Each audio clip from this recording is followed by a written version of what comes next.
Nobody talks about the part that comes after a setback. A job loss, a business which did not work, a deal that did not go through. Everybody has an advice. Dust yourself, start fresh, think ahead. But what about the morning when you wake up and you really don't know who you are anymore? Because your identity was tangled with that story. And that's what I want to talk about today. Career setbacks are painful, but the pain is not about the job. It is about what you told yourself about the job, the story you told yourself of what you were. I am a top performer. I built this. My team needs me. And many such stories. And when the setback comes, it does not take the role. It takes away the story.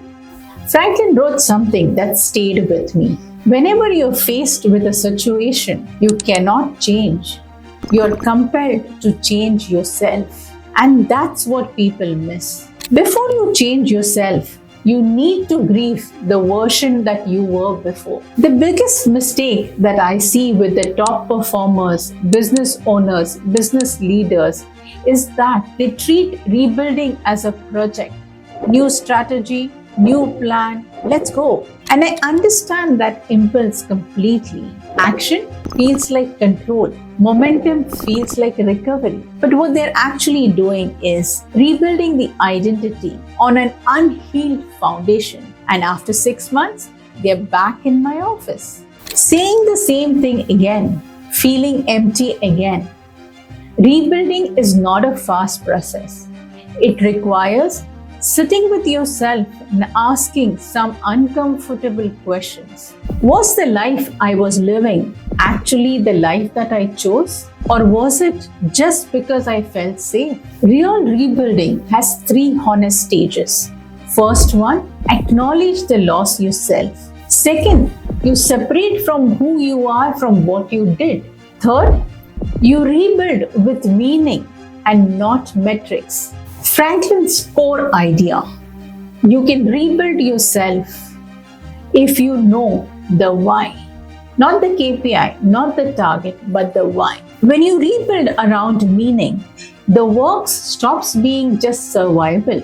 It becomes more of direction. If you're in a setback right now or coming out of any loss, I want you to sit with these 3 questions. Not answer them quickly, but reflect on them.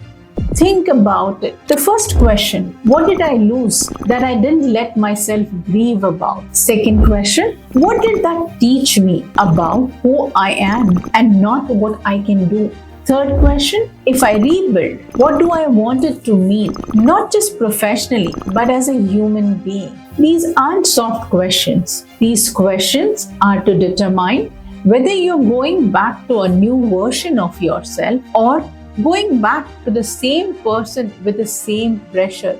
Setbacks don't define you, but how you interpret them will define what comes next. Viktor Frankl chose meaning in the worst imaginable situation. You also have a choice. If you're rebuilding, rediscovering, or navigating a transition, you don't have to do it alone. I've worked with founders, leaders, professionals to transition from uncertainty to clarity. If this video made you think, like and subscribe. Thank you and keep watching my content.